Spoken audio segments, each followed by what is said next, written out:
আসসালামু আলাইকুম ভিউয়ার্স, আশা করি ভালো আছেন। আমিও আল্লাহর অশেষ রহমতে আলহামদুলিল্লাহ ভালো আছি।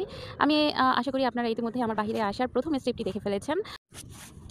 আপনারা সাবজেক্ট চুজ করে ফেলেছেন, ইউনিভার্সিটি চুজ করে ফেলেছেন এবং ইতিমধ্যে আপনারা কোন কান্ট্রিতে যাবেন সেই কান্ট্রিটাও চুজ হয়ে গেছে।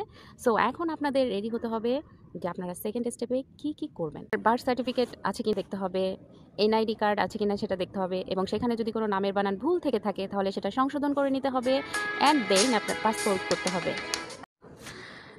নাও আপনার পাসপোর্ট হয়ে গেল। এখন আপনাকে রেডি হতে হবে আপনার ইউনিভার্সিটি রিকোয়ারমেন্ট অনুযায়ী আপনার একাডেমিক পেপারস রেডি করতে হবে।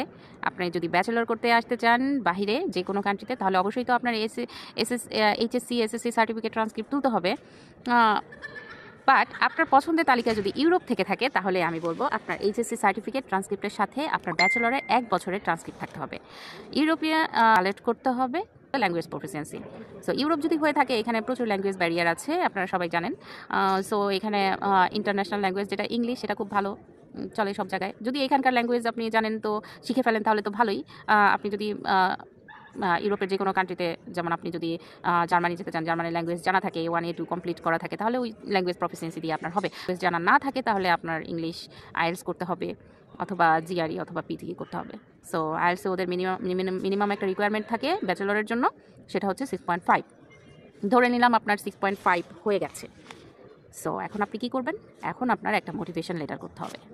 মোটিভেশন লেটার নিয়ে অনেক টিউটোরিয়াল ইউটিউবে আছে, সো এটা নিয়ে আমি আর বাড়তি কোনো কথা বলবো না।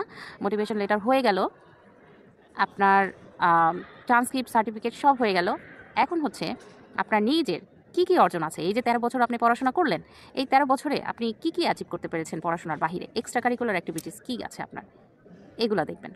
সো আপনার যদি কোনো প্রুফ থাকে, আসলে প্রুফ ছাড়া কোনো কিছুই পসিবল না। আপনার যদি কোনো ভলান্টিয়ারিং অ্যাক্টিভিটিস থাকে, আরও কিছু প্রজেক্ট আছে যেগুলো গভর্নমেন্ট থেকে খুব অল্প সময়ের জন্য দেয়, ওই প্রজেক্টগুলো করা থাকে, ওগুলো নিয়ে আপনি অ্যাপ্লাই করতে পারবেন। মাস্টার্সে আপনার প্রফেশনাল এক্সপিরিয়েন্স অ্যাড করতে পারেন, আপনার এক্সট্রা কারিকুলার অ্যাক্টিভিটিস অ্যাড করতে পারেন, আর প্রচুর পরিমাণে রেফারেন্স অ্যাকচুয়ালি সাবজেক্ট ওয়াইজ, যেমন